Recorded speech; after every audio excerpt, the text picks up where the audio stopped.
यह कहानी है एक छोटे से गांव की, जहां गरीबी के बावजूद लोग हंसते खेलते रहते थे। वहीं गांव के कोने में एक झोपड़ी में रहते थे रामदीन दादा और उनका प्यारा पोता मोनू। रामदीन दादा बूढ़े हो चले थे, पर पोते की मासूम हंसी उनकी जिंदगी की सबसे बड़ी पूंजी थी। दादा, हमारे पास इतना कम खाना क्यों होता है? बाकी बच्चों के पास तो बहुत सारे खिलौने और कपड़े होते हैं। बेटा, हमारे पास खिलौने भले ना हो, पर हमारे पास एक दूसरे का साथ है।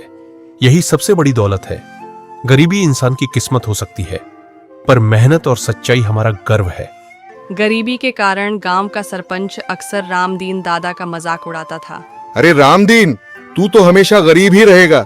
तेरे पोते को भी तुझ जैसे फटेहाल में जीना पड़ेगा। हाँ, इनके पास तो पहनने को ढंग के कपड़े भी नहीं हैं। गरीबी इंसान की किस्मत हो सकती है, पर मेहनत और सच्चाई हमारा गर्व है। एक दिन रामदीन दादा और पोता मोनू जंगल में लकड़ियां बीनने जाते हैं। दादा और पोता लकड़ियां बीन रहे हैं। अचानक एक पुराना पेड़ चमकने लगता है। दादा, ये पेड़ क्यों चमक रहा है? अरे, ये तो जैसे कोई जादू है। पेड़ से एक आवाज आती है, गहरी और रहस्यमयी। रामदीन, तुम्हारी सच्चाई और दयालुता ने मुझे जगाया है। ये लो जादुई लकड़ी, इससे तुम्हारे दुख दूर होंगे। पेड़ से एक चमकती हुई लकड़ी नीचे गिरती है। दादा और पोता आश्चर्य से उसे उठाते हैं। दादा और पोता समझ नहीं पा रहे थे कि यह जादुई लकड़ी उनके जीवन में क्या बदलाव लाएगी। मोनू भूखा है, खाना कम है। दादा लकड़ी को छूते हैं। अचानक खाना जादुई रूप से बढ़ जाता है।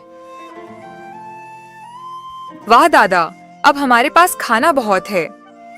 हे भगवान, आज पहली बार मेरे पोते का पेट भर गया। अब दादा और पोता की गरीबी दूर हो चुकी है। अब दादा लकड़ी से गरीबों की मदद करने लगे।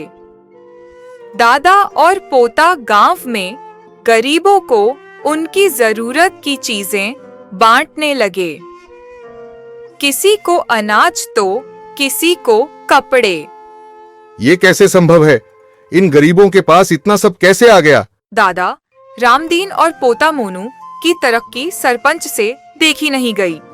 सरपंच ने सभी गांव वालों को इकट्ठा किया और बोला, रामदीन, सच बता, तेरे पास ये सब कहां से आ रहा है?